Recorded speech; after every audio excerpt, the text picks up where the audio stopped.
Perkenalkan, nama saya Putri Andini, NIM 0120.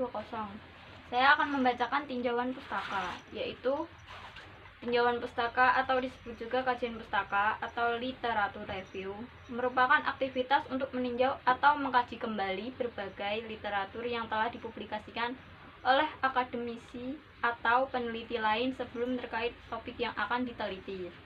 Tinjauan pustaka memuat uraian sistematis tentang informasi hasil-hasil penelitian yang akan dilakukan. 1. Landasan teori merupakan teori yang digunakan untuk menjelaskan tentang variabel yang akan diteliti dan sebagai dasar untuk memberi jawaban sementara terhadap rumusan masalah yang akan diajukan atau hipotesis dan penyusunan instrumen penelitian. 2. Kerangka pikir merupakan inti teori yang dikembangkan yang mendasari perumusan hipotesis.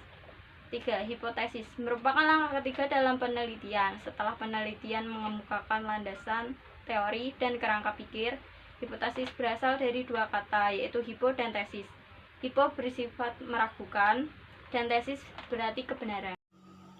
Perkenalkan, nama saya Muhammad Ivan Rafli, NIM 1905510149. Di sini saya akan melanjutkan tujuan tinjauan pustaka. Ada banyak sekali perbedaan tujuan tinjauan pustaka, yaitu peneliti harus menguasai teori-teori ilmiah sebagai dasar penyusunan kerangka pemikiran yang membuatkan hipotensi.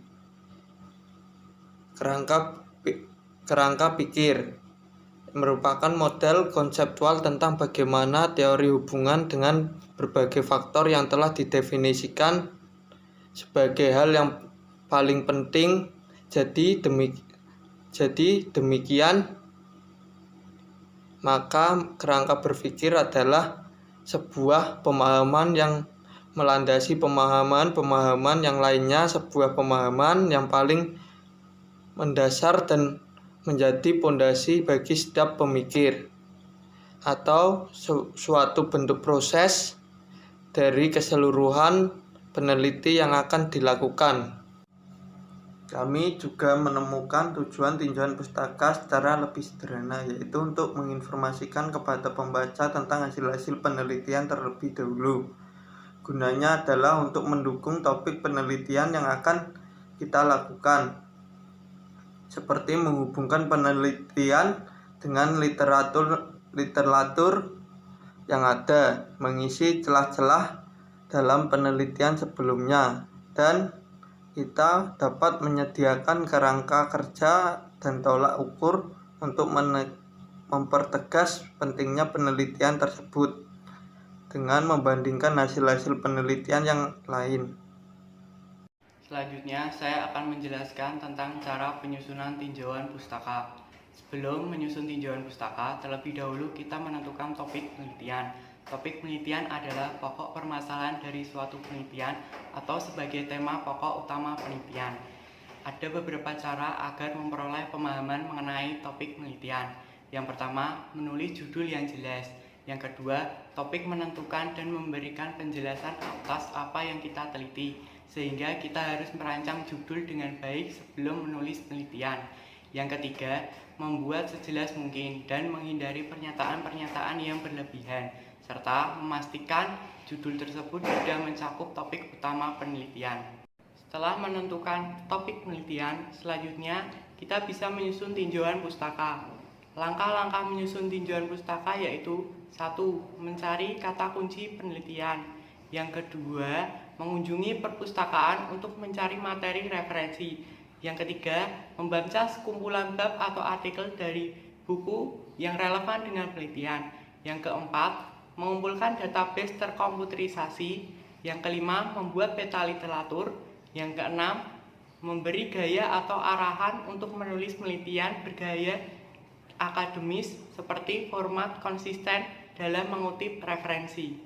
Dalam penyusunan tinjauan pustaka, kita juga membutuhkan sumber pustaka. Sumber pustaka mempunyai kriteria: 1. Ketepatan, 2. Kejelasan, 3. Empiris, 4. Terorganisasi, 5. Kemutakhiran, 6. Relevansi, dan 7. Meyakinkan. Setelah kita mengetahui kriteria sumber pustaka, kita bisa mencari materi dari sumber bacaan. Sumber bacaan dibedakan menjadi 3, 1. Referensi utama, yaitu sumber yang dijadikan rujukan pertama oleh penulis. Contohnya artikel. Yang kedua, sumber primer, yaitu publikasi yang diterbitkan penulis setelah melakukan penelitian. Contohnya jurnal. Yang ketiga, sumber sekunder, yaitu publikasi di mana penulis mendiskusikan karya orang lain. Contohnya textbook, ensiklopedia, kajian penelitian. Halo, nama saya Anindita Putri, NIM 0114. Saya akan menjelaskan cara dan syarat pertinjauan pustaka. Cara pertinjauan pustaka: 1. Harus pertanda fakta hasil pengamatan yang hubungannya dengan suatu masalah. 2. Teori harus konsisten dengan fakta yang diamati dan dengan kerangka pengetahuan yang sudah lebih dulu ada. 3. Teori harus menawarkan cara pembuktian kebenaran. 4. Teori harus merangsang inovasi GRACE dan memperlihatkan bidang-bidang GRACE yang perlu diselidiki. Dan selanjutnya, syarat pertinjauan pustaka: 1. Cara penulisan dari subbab ke subbab yang lain harus tetap mempunyai keterkaitan yang jelas. 2.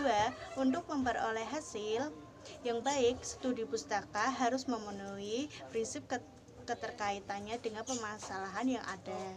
3. Semakin banyak sumber bacaan, maka tulisan penelitian yang akan dilakukan semakin baik. 4.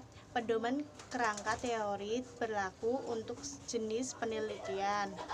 5. Teori bukan merupakan pendapat pribadi atau kecuali pendapat tersebut sudah ditulis di buku. Contoh penulisan skripsi bab 2 di 5 universitas di Indonesia. Seperti yang kita ketahui, gaya dan mekanisme penulisan skripsi masing-masing universitas berbeda-beda. Pola penulisan skripsi ialah bagian atau kerangka skripsi yang disusun sedemikian rupa sehingga bagian satu dan bagian lainnya saling terkait dan menunjang. 2 contoh penulisan skripsi di 2 universitas yang ada di Indonesia, yaitu 1. Universitas Negeri Semarang dan 2. Universitas Airlangga. Di Universitas Negeri Semarang, contoh penulisan skripsi yaitu mengenai struktur dan isi-isi bab yang berisi tentang kajian pustaka untuk menganalisis berbagai konsep variabel, fokus, dan objek atau subjek di sebuah penelitian. Yang kedua, Universitas Airlangga. Di Universitas Airlangga, contoh gaya penulisan skripsi bab 2-nya yaitu mengenai tinjauan pustaka yang memuat uraian mengenai landasan teori dan landasan empiris yang mendukung pelaksanaan pemecahan suatu masalah. Itulah 2 contoh penulisan skripsi bab 2 di 5 universitas yang berbeda-beda. Sekian dan terima kasih. Bye-bye.